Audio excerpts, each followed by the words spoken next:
I actually, because they felt it was their left ear that was the worst one, I performed the procedure in the left ear first before I switched over to the right. But for the purposes of this video, I'm showing you the right ear first. And that's because, and you will see in a moment, once I remove this wax plug, it's really impacted actually. It's really immediately impacted right up against the eardrum.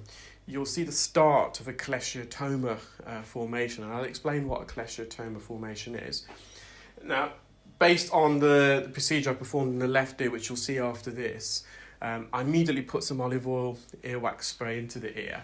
The wax was slightly glutinous. I needed to bind it together, and olive oil really helps to do that. And it also helps to lubricate the inside of the suction probe. So if there's any wax that gets stuck inside the suction probe as it's travelling up, the oil just helps to release it, prevents the suction probe and tubing to get blocked. There's a few hairs there. Now, the patient did reassure me they've been here before, about a couple of years ago, and back then they did admit to using a cotton bud, but on this occasion they did assure me that they didn't, so I'll take their word for it. But as you can see, there's a few hairs matted against this wax, and the hairs in the ear are only, they should only be located on the outer third, the cartilaginous portion. That's where the hair follicles are. So this suggests to me that some hairs got loose in the ear, cotton bud into the ear, or Q-tip as it's known in America, and it's just impacted the hairs into the, as well as the wax, deep into the ear. And it's got this chewing gum consistency. It's really impacted. And the oil did a great job at binding it together, enabling me to extract it. So in a moment, you will see the starting of a cholesteatoma formation. Well, you will when I remove this residual dead skin. So that's the patient's eardrum, and I've taken a still image, and I'm gonna put a circle around it, a white circle, so you're fully aware of the region I'm making reference to. So that region I've just circled is called the posterior superior. So posterior means the back part, and superior means the top part. So in reference to the right ear, we're talking about northwest, and you can see where I've circled it, there's some debris adhered to the eardrum, and typically in that region is where the eardrum can get retracted. So what's a retraction? Now, the air pressure behind the eardrum in the middle ear should be the same as the air pressure in the atmosphere. So when the air pressure either side of the eardrum is equal, that's when the eardrum is most compliant. That's when it's most mobile, that's when we hear the best.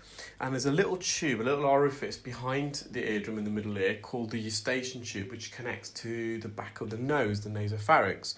That eustachian tube is typically closed, and during brief moments during the course of the day of yawning, swallowing, chewing even, the eustachian tube momentarily opens, and it allows either air to enter or to escape the middle ear to equalise the air pressure with the atmosphere. If that eustachian tube gets blocked at the back of the nose, there's no air behind the eardrum. The remaining air in the middle ear gets absorbed by all the cells in the middle ear.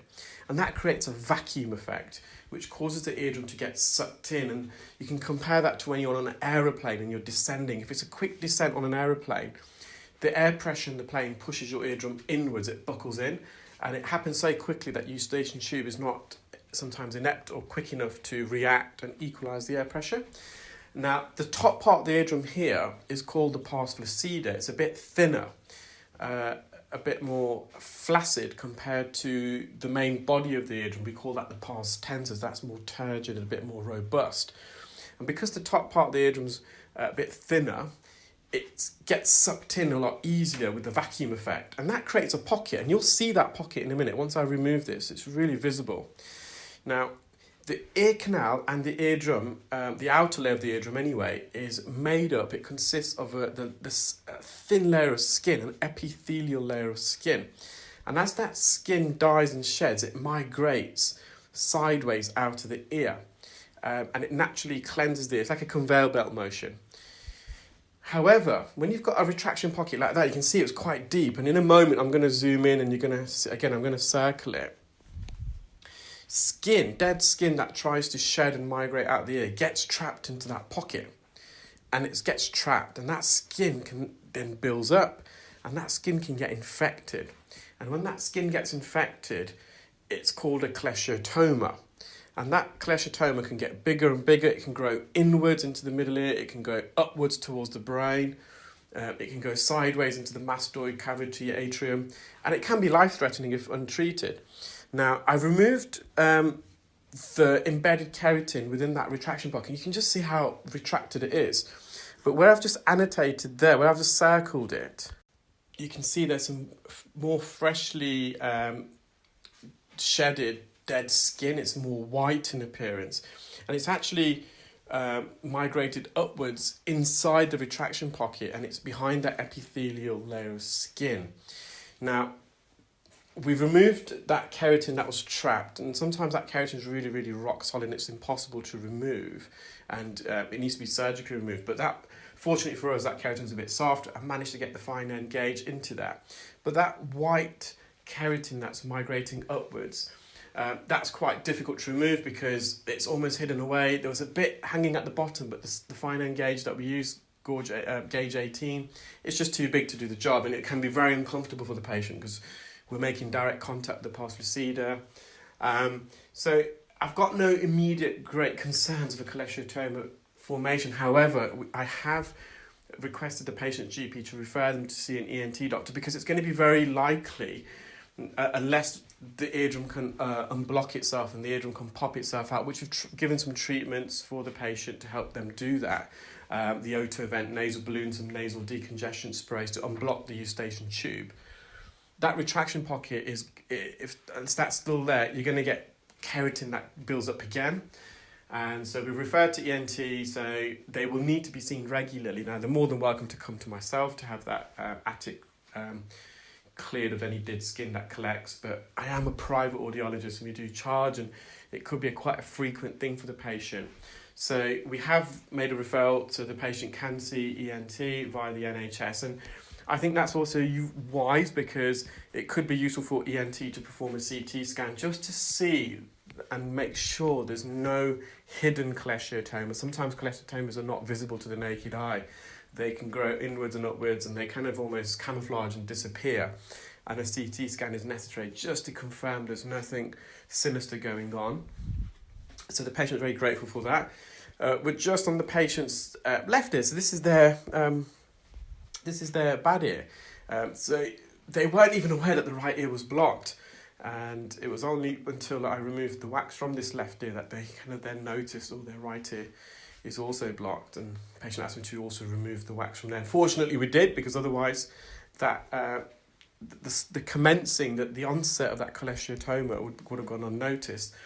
So this left ear was really, really impacted against the eardrum. It was almost like cement on a wall, and it had plaster on a wall even, and it had dried up. So I've had to use loads of drops just to loosen this. You can see the central part of the eardrum there, the blue tinge, and there's a lot of really crusted hard wax around the periphery. Now, their hearing had improved at this stage already, but of course I want to see if I can get as much of this crusted, hard, embedded wax off the eardrum as possible. Just a bit of a spoiler alert, I'm not going to remove all of it, so it's not always possible, but you will see it. I made a good attempt and I removed the majority, and any remnants that are remaining, any residual hardened wax on the eardrum was non-significant, and it wasn't going to affect the hearing. So that's quite important for clinical ear care specialists to understand when we train our clinical ear care specialists. We do advise that the objective is not to remove every little last speck of wax. It's to alleviate the patient the symptoms. A bit of wax is actually good for you. Wax is slightly acidic. The acidity in wax helps repel insects, believe it or not. So it's a natural insect repellent, preventing them from entering the ear canal. The acidity also helps to inhibit certain bacterial and fungal growth in the ear, so it's got antimicrobial properties.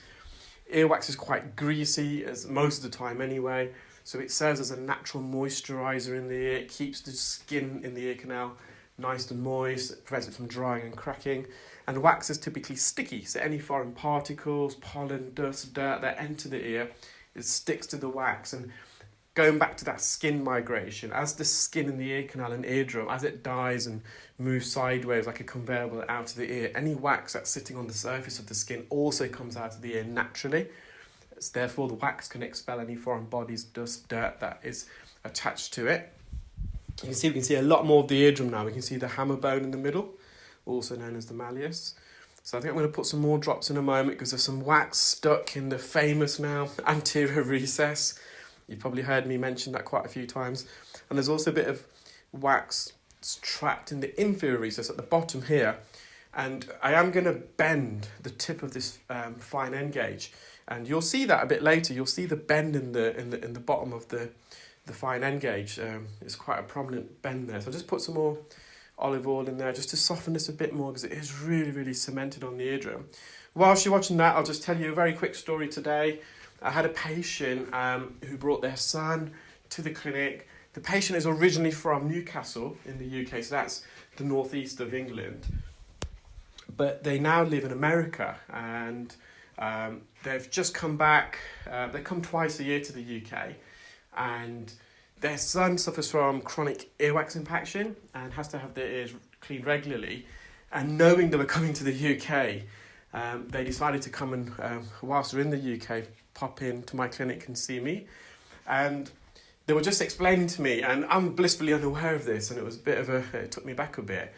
But there was the patient's father just explained to me and asked me whether I'm aware how well known I am in America. And obviously, I don't know how well known I am because I'm in the UK myself, but I am aware through the YouTube and a lot of the media stuff that I've done that some people in America do know me. And he asked if I could take some photos because he wants to show his friends and family because they won't believe that they saw me. And he was just telling me that on his commute to work, on the train or the underpass there, people sitting around him were all watching my videos, and when he goes to the workplace and all his colleagues are talking about my procedure. So he also mentioned that his wife wouldn't be too happy because his wife unfortunately is still in America. She wasn't able to come for their trip, and she's apparently a big fan as well. So he was going to rub salt into the wound there by showing her the photo of us all. And we successfully treated his son today. It was a very complex case, and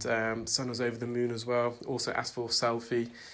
So yeah, thanks for all the support across the pond, guys, in America. Really much appreciated. So you can see the eardrum's more or less cleared. There's still a bit left in the anterior recess. I got the majority out. There comes a point where you stop because you think, well, no, we can get it all day. We don't overexpose the patient with the noise. And to be honest, this will now naturally hopefully migrate. I've got the majority out. Patient can hear very well. We've put loads of drops in, softened it. You can see I lifted a bit off there.